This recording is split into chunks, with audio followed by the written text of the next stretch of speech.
Welcome life is Sultana kitchen. बिस्मिल्लाहिर्रहमानिर्रहीम। अस्सलाम वालेकुम। आज मैं बना रही हूँ बहुत ही मज़ेदार पालक के कोफ्ते। बहुत ही यूनिक और मुनफरिद रेसिपी आप लोगों के लिए लेकर आई हूँ। जायका इसका बहुत ही मज़ेदार होगा। तो चलें जल्दी से स्टार्ट करते हैं। इसके लिए मैंने आधा किलो पालक लिया है, जिसको मैंने बहुत बारीक बारीक काट लिया है और इस तरह से वॉश करने के बाद मैंने छन्नी में रख लिया था। और इसको बहुत अच्छी तरीके से पानी मैंने हाथों की मदद से भी निचोड़ लिया है। और आधा किलो पालक को मैंने इस तरह से बारीक कटिंग करने के बाद इसमें शामिल कर रही हूँ। एक बड़े साइज़ की प्याज थी जिसको मैंने चॉप कर लिया था, पानी निचोड़ लिया था। दो मीडियम साइज़ के आलू थे जिसको मैंने कद्दूकश करके पानी निचोड़ लिया था इनका। एक प्याली मैंने बेसन लिया है और ये यूज़ होगा। इसी के साथ ही कुछ मसाले यूज़ होंगे, जिसके अंदर है कोफ्ता मसाला 1 टेबल स्पून भरकर। इसी के साथ नमक है 1 टीस्पून। नमक आप अपने टेस्ट के मुताबिक यूज़ कीजिएगा। हल्दी है 1/2 टीस्पून और लाल पिसी हुई मिर्चें हैं 1 टीस्पून। और इसी के साथ ही चाट मसाला है 1 टीस्पून भरकर। और इन सारे ही मसालों को मैं मिक्स करूँगी। और इसके अंदर पानी की कोई नीड नहीं होगी, क्योंकि ये प्याज और पालक मज़ीद अपना पानी छोड़ेंगे। और इसको इस तरह से करते हुए मिक्स करूँगी। और अगर इसके अंदर मुझे ज़रूरत महसूस होगी तो मज़ीद मैं इसमें बेसन यूज़ करूँगी। और मगर ये बिल्कुल हमारा परफेक्ट बना है बैटर कोफ्तों का। तो इसके अब हम बना लेंगे कोफ्ते, और इसको ज़्यादा देर तक रखना नहीं है क्योंकि प्याज पानी ना छोड़ दे। इस तरह से ऑयल मैं हाथों पे लगाते हुए इसको कोफ्ते की शेप दूंगी। और बहुत ही खूबसूरत और बहुत ही अच्छी शेप के हमारे ये कोफ्ते तैयार हो रहे हैं। और एक मैंने पतीली में स्टीमर के तौर पे मैं यूज़ करूँगी। उसके अंदर मैंने ये इस तरह का जाली ले ली है। आप चाहें तो कोई प्लेट भी यूज़ कर सकते हैं। और नीचे मैंने 2 गिलास पानी इसके अंदर बॉईल कर लिया था। अब इसको मैं रखूँगी इसके ऊपर। और इसके ऊपर आप चाहें तो बटर पेपर या फॉइल पेपर भी लगा सकते हैं। मैंने कॉपी का पेज लगाया है और उसको ऑयल कर दिया है, ऑयलिंग। और इस तरह से सारी ही कोफ्ते बना के मैं दोबारा से शेप देते हुए कोफ्तों को इसमें जितने आ सकते हैं इतने रखूँगी, थोड़ा थोड़े गैप से।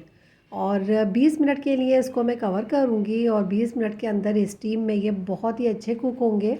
और नीचे जो मैंने इसके ऑयलिंग की है उसकी वजह से ये चिपकेंगे भी नहीं। अब हम कर लेते हैं नेक्स्ट स्टेप की तैयारी, जिसके लिए मैंने ली है 2 अदद मीडियम साइज़ की प्याज, जिसको स्लाइस में मैंने कटिंग किया है। और इसको अब मैं इतना फ्राई करूँगी ऑयल के अंदर कि इसका कलर चेंज हो जाए और गोल्डन कलर हो जाए। ऑयल मैंने इसके अंदर लिया है 1 कप। ऑयल थोड़ा ज़्यादा यूज़ होगा और कोफ्तों में ऑयल बहुत अच्छा लगता है। और ये देखें इस तरह से करते हुए इसको बहुत ही खूबसूरत सा कलर आने तक मैं फ्राई करूँगी। और इसके बाद मैं सारी प्याज निकाल लूँगी इस ऑयल में से। और प्याज का और इसी के साथ ही हरी मिर्चों का और टमाटर का मैंने पेस्ट बनाना है। 2 मीडियम साइज़ के टमाटर लिए हैं और मैंने 3 से 4 हरी मिर्चें ली हैं। और अब मैं इनका पेस्ट बना लूँगी। कुछ इस ऑयल के अंदर मैं गरम मसाले डालूँगी, जिसके अंदर है 2 तेज़पात के पत्ते, 4 अदद लौंगे हैं, 1 बड़ी इलायची है। और इसी के साथ ही दालचीनी है 2 इंच का पीस। और 1 टेबल स्पून भरकर इसके अंदर मैंने डाला है अदरक लहसुन का पेस्ट। इसको भी मैं इसके साथ ही बहुत अच्छी तरीके से भूनूंगी। और भूनने के बाद जो पेस्ट बनाया था वो इसमें शामिल कर दूंगी। पेस्ट को भी मैं भूनूंगी 1 मिनट के लिए। और बहुत ही मज़ेदार और बहुत ही मुनफरिद हमारी ये रेसिपी तैयार हो रही है। और इसका जायका बहुत ही मज़ेदार होगा। आप लोग इसको एक बार ज़रूर ट्राई कीजिएगा। इसके अंदर मैं डाल रही हूँ हल्दी 1/2 टीस्पून। और इसी के साथ ही कोफ्ता मसाला मैं डाल रही हूँ 1 टेबल स्पून। और इसी के साथ ही इसमें डालूँगी नमक 1 टीस्पून, आप हस्बे जायका डालिएगा। और इसी के साथ ही खूबसूरत कलर के लिए मैं डाल रही हूँ देगी मिर्चें 1 टीस्पून। और कोफ्ता मसाला 1 टेबल स्पून भर के दोबारा मैं डाल रही हूँ। और इसको भी मैं मिक्स कर लूँगी। और मिक्स करते हुए इसमें थोड़ा सा पानी शामिल करूँगी।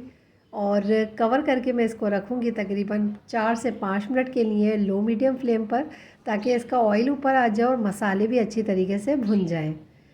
और ये देखें तकरीबन 2 से 3 मिनट के बाद इसका पानी भी ड्राई हो गया है, ऑयल ऊपर आ गया है बहुत खूबसूरत कलर के साथ। और हमारे ये मसाले भी भुन चुके हैं। मज़ीद मैं इसको 1 से 2 मिनट भूनूंगी। और इसके अंदर अब मैं डालूंगी दही। दही मैं यूज़ कर रही हूँ हाफ़ प्याली। और दही को मैंने फेंट लिया था। इसका जायका बहुत ही मज़े का आएगा कोफ्तों में। और इसको भी मैं भून लूँगी। और इसको भी मैं कवर करके रखूँगी 2 से 3 मिनट के लिए, और ताकि दही का पानी भी ड्राई हो जाए। और उसके बाद आपको बताती हूँ मैं नेक्स्ट स्टेप।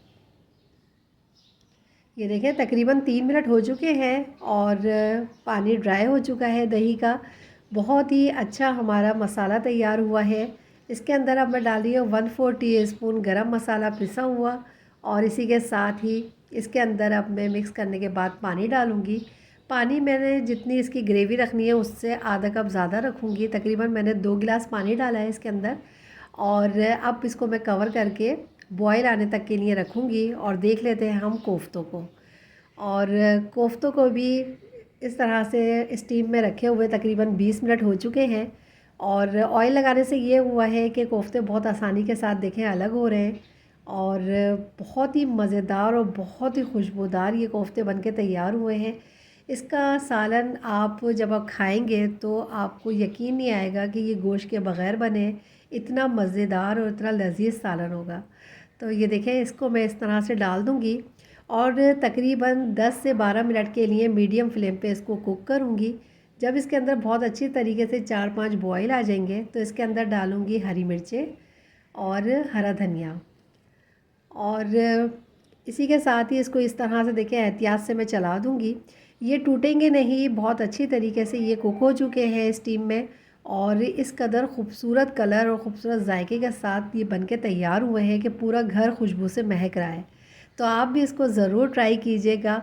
और रोटी के साथ, नान के साथ ये बहुत मज़े के लगेंगे।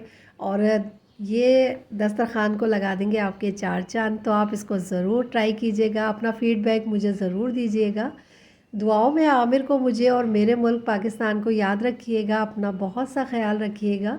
मिलूँगी इंशाल्लाह एक और बहुत ही मज़ेदार और हेल्दी रेसिपी के साथ। अल्लाह हाफ़िज़।